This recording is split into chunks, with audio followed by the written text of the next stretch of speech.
He was in the Amazon with my mom when she was researching spiders right before she died.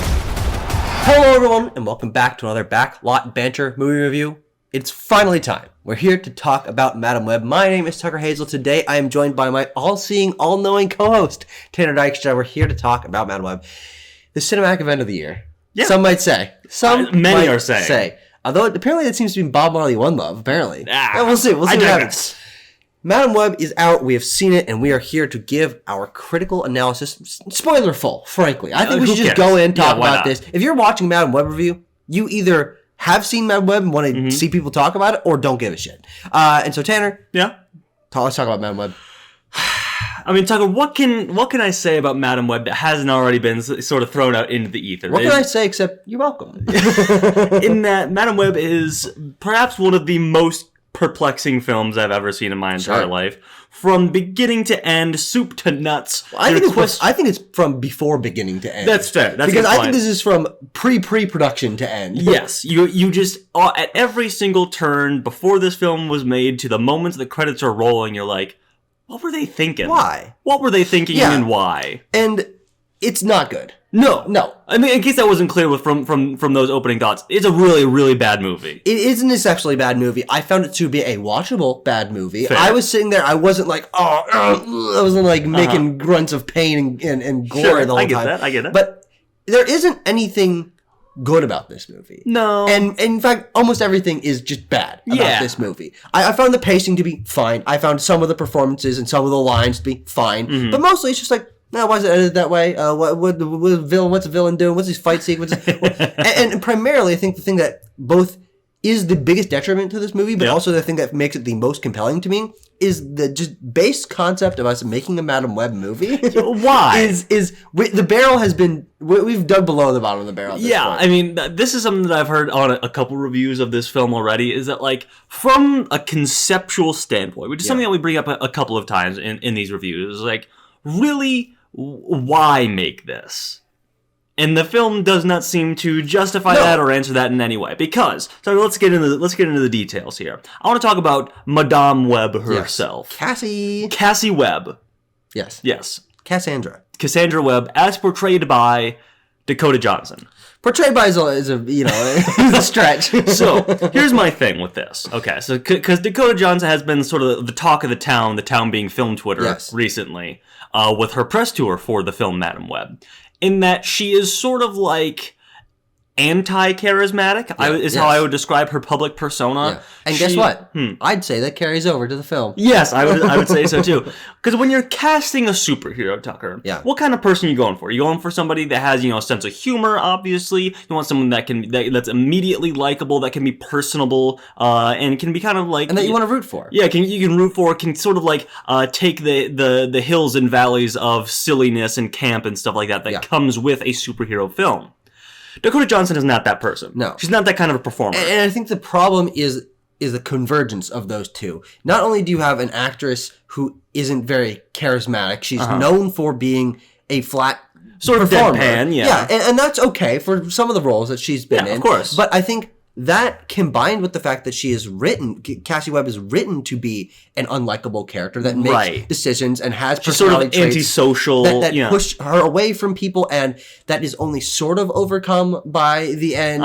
It creates a vibe in which you almost don't want her to grow or change. It creates a vibe in which you don't care. And the film never gives you any into any of its characters or stakes or anything like that. Because the plot of Madam Web is Cassie Webb gets precognitive abilities from falling into a river. Kind of. But also kind of because... She was born with them. Yes, her mom was researching spiders in the Amazon right before she died. Yeah. And then she sort of crosses paths with Ezekiel Sims, who also has these abilities, but also more like Spider-Man type abilities. Also, how did he get the abilities, and also why does he have? Because he stole the spider. Yeah, he's the curse. We'll get into the villain. And then he wants to kill 3 teenage girls who will each become a different spider girl / woman in the future, who will kill him in the future. So that's kind of thing. Is like he wants to kill them. Cassie Webb discovers this and is sort of thrown into the plot of protecting them because she can see the future. Yeah. And Tanner, let me give my one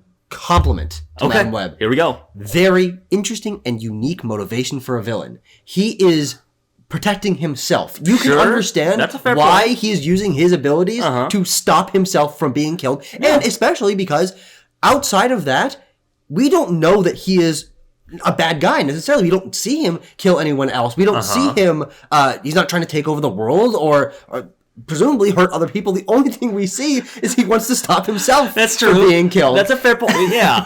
Which is interesting, but also I think a sort of indictment of him as writing him as a villain. 100%. Like, outside of not wanting to die, what is his motivation? Yeah, and what is his motivation? Why did he want the spider? Why did he kill his mom or her mom to get the spider? Did he know that the curse would give him abilities? The abilities are called a curse, but they don't seem to negatively impact him in any way. Unless the curse is that he knows his only how he will die. Right. There are so many questions about him as a character that I think I'm praising the film on the idea of a villain. The antagonist trying to protect themselves from being killed by knowing their own fate. And I think that's a pretty interesting idea. And the idea of her not knowing that and then like trying to save them because she doesn't understand. All she can see is that he's trying to kill them. There's an interesting future projection into here's my thing with that, Tucker, is that sustained is what I'll say to that compliment of Madam Web. Yeah. I'm not saying it's good in Madam Web, but it's a good idea. Yeah. It's a good idea. Okay. But speaking of, sort of the villain and his motivations and whatnot, I think it's very evident, perhaps more evident than it's ever been in the entirety of film history, that this character was sort of reworked and rewritten in the editing process because nearly, 90% of Tahar Rahim's lines are ADR'd, dubbed over, and how many times, I can think you could count on two hands how many times you see him speaking on screen. Yes. And you see his face. Clearly the lips match the words that you're hearing. And that's a big problem with mostly his character, most of the ADRs on his character, but it's also everywhere else. It's also with every other performance. Because you have to question them, what was this character beforehand? Why was he so clearly heavily reworked? Was it a character writing thing? Tahar Rahim has an accent. Are we reworking that in the VO booth? What's going on here? And it just gives the whole film, it adds to the film's sort of weird off-kilter sort of vibe that it's impenetrable in a lot of ways. And it just feels choppy. And yes, okay, everything is ADR'd, but you know what also doesn't help that? What's that? That Tahar Rahim's giving one of the worst performances I've ever seen. I mean, his charisma is negative, his presence is negative, because so much of it is ADR'd, any moment that this character is supposed to feel threatening is completely obliterated by the fact that the lines aren't matching what's going on screen.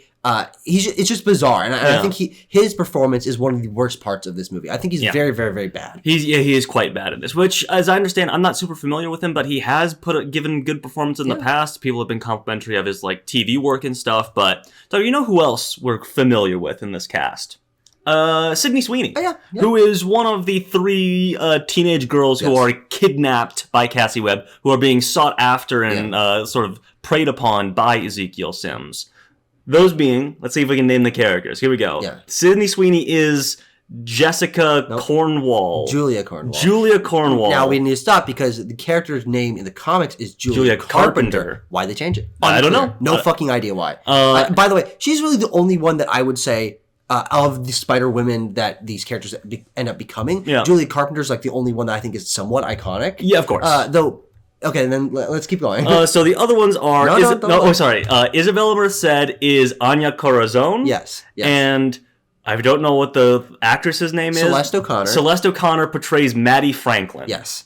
And I've heard Anya Corazon's name. I think she has sort of a red and yellow suit, and I've seen her before, but I'm not familiar with Maddie. So these are all characters from the comics in a sort of loose sense, obviously not very popular characters. Yes. And also not portrayed in this movie because here is the worst decision, but also the most unique decision that Madam Web made. This is not a superhero movie. This is also not really an origin story for the superhero characters. No. It's a secret third thing. Yes, it's a secret third thing in which this exists in the universe of superheroes. Right. And a supervillain has powers, and our main character has abilities that aren't really superhero abilities, and then there are 3 characters that will be superheroes, right, but are not superheroes within the runtime of the film. Right. Well, we do see them in sort of in Ezekiel Sims' vision, and then at the very end of the film, in Cassie's vision. In Cassie, oh yeah, that's right. Yeah. It is Cassie's vision, isn't it? Yeah. That's a great point, Tucker. So it is always in like dream sequence vision kind of things. Tucker, what did you think of them? Is there any one of them that you thought was bad or better than the others in particular, or do they all just kind of blend together for you? No, I mean, I think they're personality-wise distinct enough. Sure. And I think that I don't hate, but I'm gonna go as far as to say I like the idea of these characters like being thrown into this and not knowing what's going on. Yeah. And I think that for the most part they react in like reasonable teenage ways. And obviously they're thrown into this crazy scenario where they're being kidnapped but hunted is the whole thing. Yeah. And I think that their chemistry as a 3-person group, from not knowing one another at all, like they literally never met each other, to hanging out by the end of the film because they're forced in a situation, I think that plays out reasonably well. And I don't put any of the blame on this concept of the script, on the weirdness of this world, on these 3 characters. I think they're done totally fine, but none of them stand out particularly. No, I mean they're not written well, and that's what I want to get to. I had to pull up just to get the names again. Matt Sazama and Burke Sharpless, sort of like the iconic failing upwards writers in Hollywood right now, who are writers of things like Gods of Egypt and, of course, Morbius and now Madam Web. And Power Rangers. And The Last Witch Hunter. Just these guys who are like, how do they continue to get work? They clearly can't write a good movie, and they didn't write a good one here. Yeah. So the characters, they have these super hand-fisted moments of them like, okay, this is a bonding moment. Let's all talk about how our parents are dead or estranged. Yes. And that happens, 3 times throughout the film, and if not more. I mean, also want to mention, Sharpless and Sazama, both like 45-plus-year-old men, trying to write teenage characters. Whatever. But my issue comes in, Tucker, when there's a certain moment in the film. Yeah. When we're in a diner, if you remember this, and we are writing these characters who are explicitly in the film written to be under 18. Yes. And so they're like, well, what do these teenage girls want to do? I don't know. Probably Not under 16, under 18. Under 18. Yeah, sorry. I think I misspoke there. Under 18. These are minors. And they're like, well, what do teenage girls in 2003 want to do? I don't know, probably get on a table and dance for a bunch of dudes to Britney Spears' Toxic. I was like, hey, that's really weird, especially given how, especially Sydney Sweeney's character is sort of done, where she's like, she has like a teddy bear and she's in a schoolgirl outfit the whole time, and her character is very much, I don't know if we should be doing this. I don't know if I can. I was like, we need to stop. We need to pump the brakes here. Yeah, the dialogue that they are given and the backstories, especially that they are given, are very choppy and very like given to us in expository moments. They're a very strange part of this movie because I think they're actually probably the thing that for me worked the best. It certainly wasn't Cassie, and it certainly wasn't Ezekiel Sims. But they also have the least to do, and they're just a plot football being like kicked around, and the one decision they make is to the further into the plot. It's like, I'm hungry, we should go to a diner, and then that's it. Yes, and they're focused more on the fact that they're hungry than the fact that they have just been through a traumatic, almost being killed, and being kidnapped, and being swept around, and learning about future powers, and spider guys crying on ceilings. Ceiling guy, as they call him. They actually call him like 4 or 5 times. Yeah. Anyway, Tucker, what else is there? I want to talk about the editing a little bit, since we're talking about the future projection abilities. When you're doing something like that, hey, this is me talking to you, SJ Clarkson, and the director of this film, and whoever edited it also. I'm going to get the name of the editor and see what else they've edited. Tucker, that's a good idea. See if this is a trend for this person. So, when you're doing, like, time travel adjacent things, editing, very important to not confuse your audience. And when the non-time travel stuff is also edited very poorly, like, it's just sort of like heightened action sort of sequences in general, you're just going to lose your audience. And that's what happens with Madam Web, is that it's hard to keep track of when things are happening, and you're like, so how many times are we going to loop this future vision that she's having? Do they loop it more than once ever? I think I think the train is looped more than once. That's right. Yeah. That happens because you see the girls be killed Each like kill one by happen, one. yeah. Yeah, which is weird. And then so she's able to like put these all together, and then but the order changes every time that she future projects. Also, for the diner scene again, she has the vision. We see like them dancing on the table, and it's toxic, and she's like, "Let's try that again." And then she gets there later than she typically does. Yes. Than she did the first time that she had the vision. But it doesn't because. I know you're right. It doesn't line up. No, there's no it does not line up. I was about to be like, oh no, because of the thing, and when no, it doesn't work. Yeah, and I think another really confusing thing about this movie in its supernatural sci-fi stuff of the future projection that makes it even worse is what causes these things. It seems to be loud noises, but why is that? I don't know. It feels like maybe it's just supposed to be indicating to you that something is happening. She's having a stressful experience, and then that kind of like confuses you and her, and then you can kind of like teach yourself over the course. But it's kind of like teaching you to avoid being hit in the foot with a hammer. It's like you hit you in the foot with a hammer after like you hear like a bam, and it's like so now you teach yourself to avoid the hammer being hit on your foot every time you hear the honk. The bottom line is that that none of it makes sense. No, it doesn't work at all. Tucker, what else? What else here? Well, I think there is a good amount of Marvel Universe and Madam Web Marvel Universe stuff that I think is also some of the worst parts of this movie. I don't know if from the comics any of the things established as the lore of Madam Web mean anything. If this is where she got her powers, if there is in the comic Marvel Universe a Peruvian tribe called Las Arañas that have spider powers, is that actually tied to Spider-Man in some way? This universe is also confusing in it. Is it a Spider-Man universe? Peter Parker is being born. We have Ben Parker. Yeah. Ezekiel's costume is clearly based on Spider-Man. But then is the implication that because Spider-Man gets his costume from Ezekiel, but Ezekiel got his costume idea from Las Arañas. And Peter would become Spider-Man about 15 years later, so that'd be around 2018. So then the only thing that lines up cinematically would be maybe Tom Holland as Spider-Man. I mean, that's also been a bit of speculation from people. Is like it seemed to be taking place in the 90s from a lot of the production design, but also there seems to be like a ham-fisted thing to fast forward it to like 2003 for the setting to line up with Tom Holland. Yeah. What else is there? They also never say Peter. No. Like that's very clearly a thing they're like teeing up. Or May. Yeah, they. It can't decide if it wants to do like full-on Spider-Man references or not. Yeah. To answer a Madam Web comment question you had, Tucker, great. The muscular dystrophy disease or whatever that she had as a child is canon to the character, and that's why she's wheelchair. Exactly, she's bound to a wheelchair in the comics. Yeah.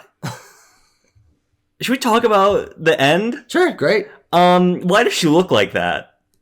Looks really stupid. She's got fucking these giant ass pit viper ass goggles on. And also the depiction of her like she's reached her full potential where she has shitty, blurry CGI ghost Madam Webs floating around. Yeah. That's how she goes places and fights crime. Yeah, and can do things at multiple times. Yeah. Do multiple things at the same time. Yeah. Bad, looks... Yeah. The action is a really strange part of this movie because as I established earlier, and as you probably know if you're watching this, it's not a superhero movie, and the action sequences are very few and far between. This is mostly just a thriller in terms of like running from things and being scared. Of course, there is the future projection, but there aren't even in those. There's only moments of action, and mostly through Ezekiel because he's the only one that actually has superpowers in a physical sense. And so the action I thought was bad in that it only showed up every once in a while, and even what was there wasn't very well done. The final action sequence is them running from things and using her powers and constantly saying, wow, that was really impressive. You're fucking showing off. Goddamn. And also Ezekiel's powers are kind of unclear. He has the Spider-Man powers of being able to super strength and be able to climb on walls, but he also has like a venom touch. Yes, he has poison touch. Yeah, but he also breaks people's necks. Yeah, it's more convenient, I suppose. So he definitely does that a lot. Is the venom a part of the curse that he has?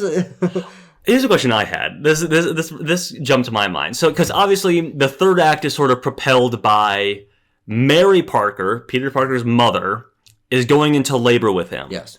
And I'm like, okay, we're gonna do a fucking thing of like Ezekiel Sims touches Mary, and that's how Peter is like imbued with spider powers, spider potential from the beginning. But we don't. But it also feels like something they were going to do, which makes me think that like that was also a re-edit kind of thing. Because like else, why are Ben and Mary in that third act with them? Why are they in the movie? And why are they in the movie? Why are they? They're just kind of like shunted off to be like, go to the hospital. We have to go to the explosives factory. They only show up for one shot after that, which is that Peter has now been born. And I think that the answer to why is Peter's birth happen in this movie? Why is Ben Parker in this movie? Why is Ezekiel's costume like Spider-Man? Is because they need things that people recognize, so they go see the goddamn movie. To be vaguely Spider-Man related. And why do the girls dress up in spider costumes that are technically not relevant to the plot? Yeah. It's because you can put use those shots characters for the trailer and for posters. Yep. And even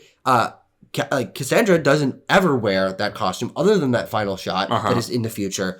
And that's the marketing, is her wearing, like there's a fucking, like, cranberry spray, ocean spray bottle where it has her in the costume. I was like, that's actually not in the movie, and she never looks like that. Yeah.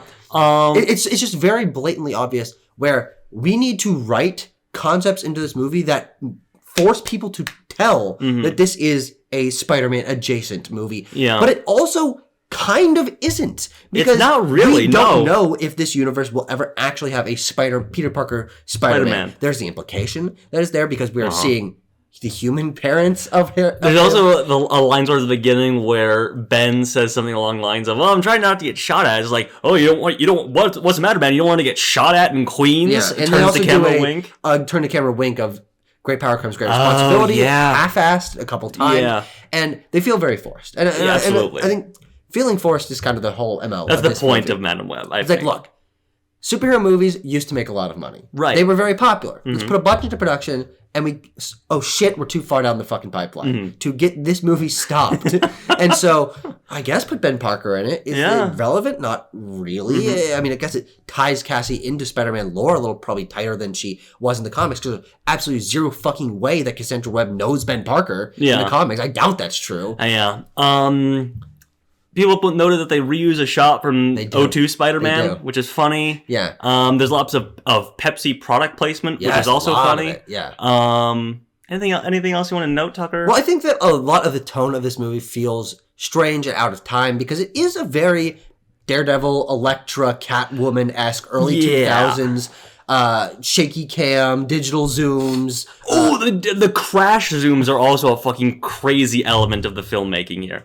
In a film that largely feels directionless and like there wasn't a sturdy creative hand at the helm here, it's just packed full of these strange filmmaking decisions. Like how it looks unremarkable largely. Set design's unremarkable. Costume design's unremarkable. I mean, like the superhero costumes, we've all seen the Ezekiel Sims Spider-Man costume where it looks like shit. Yeah. And it's just black with red lines running all over it, zigzagging all over.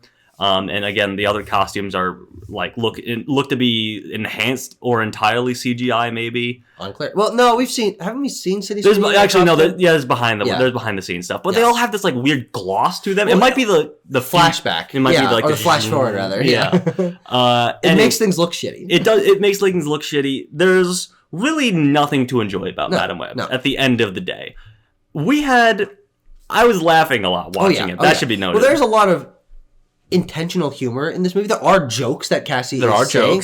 They don't usually work. I think the only one that I actually found genuinely funny was when at the baby shower she has to like tell the whole story about her mom being dead. I mean, and she's like, "Oh yeah, my mom's dead, and she died in childbirth." But most people don't die in childbirth. Oh, well, you know why that works? Is because that scene in particular and singularly in this film plays into Dakota Johnson's strength as a performer. Yeah, is that she's like very socially awkward as a presence on screen, and so that's why that scene in particular works. Yeah.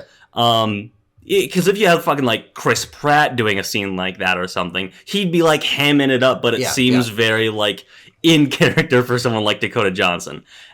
Anyway, Tucker, I'm going to give Madam Web a 2 out of 10. I'm going to give it a 3 out of 10. Okay, sounds good. This is a bad movie. Yeah. But I do think that for me, I feel this movie becoming a cult classic in the way so many of those early 2000s. It will be interesting. Yeah, it will be interesting to see if like Dakota Johnson. I can't imagine she does this, but you know how like Jared Leto has kind of leaned into the Morbid Time stuff, and he had that video where he's like reading the script for Morbius 2, and it's called Morbid Time. Mm-hmm. I doubt Dakota Johnson's going to do this. She doesn't like this movie. She hasn't seen it. She didn't like working on it. She fired her fucking her representation. Manager. Yeah. She was very clearly tricked, and probably Sydney Sweeney too. Apparently, tricked into believing she was going to be in an MCU film instead of a Spunk film. Yeah. Yeah. So, well, it's now SSU, but you know. So, my mistake. But and I think the thing is that while I don't think this movie is well made or good in any capacity, I did find it very watchable. I found the pacing to be totally fine. Like, it didn't super overstay its welcome. It didn't feel super fast. Yeah. But the reason why I think that this is my favorite of this movies is that all the other Sony Pictures universe of Marvel characters movies. Yeah. I was actively not enjoying. That's fair. I was in the theater. I was so upset at Morbius. Like, so many choices. Venom. I mean, I actually never saw Venom 1 in theaters. Fair. And I just like watched it on an airplane or whatever. So I have no like particular affinity or disaffinity for that movie. But I mean, we were like raving mad while we were watching Let There Be Carnage. Yeah, I mean that's a bad movie too. The thing about that is Tom Hardy as Eddie Brock is better than everything all the movies combined. Of course. But I found this movie to be bad but inoffensive to me. I was watching it in the theater. I'm like, yeah, this is stupid. Yeah, I mean, whatever. It's just really it's bad to a degree that like everyone is on board with saying it's a bad movie. Totally. Totally. There's really no discourse around this thing. Yeah. Anyway. But I think that the memes that have already come out of it, the weird CGI, the weird plot points, the weird tying into Spider-Man, I think makes this a cult classic in 10 years when you're looking back on the by that point dead superhero genre. Yeah. And it's like, so Sony made like, let's just say they made 6 of these movies. They're done by after the time Venom 3 comes out. Venom 3 comes out. Yeah. They made 6 of them. One of them was Madam Web. It was weird. It was barely tied into Spider-Man. It was barely a superhero movie. Mm-hmm. It was so obvious that they were just doing this to make a quick buck. Mm-hmm. It's cheaper than the other superhero movies, which blissfully so, I guess. It looks cheaper though. It definitely does. And it's just weird. Yeah. But I think that makes it kind of fun to think about. I mean, that's undeniable. And it makes it fun to talk about. Yes. Ultimately. But those are our thoughts on Madam Web. Bad movie. Don't go see it until 10 years from now once it's had its resurgence. Set a timer. 10 years to this date, right now that you're watching this video, then watch Madam Web. Yes, absolutely. And we won't be doing a review again until Kraven the Hunter. See you then, folks.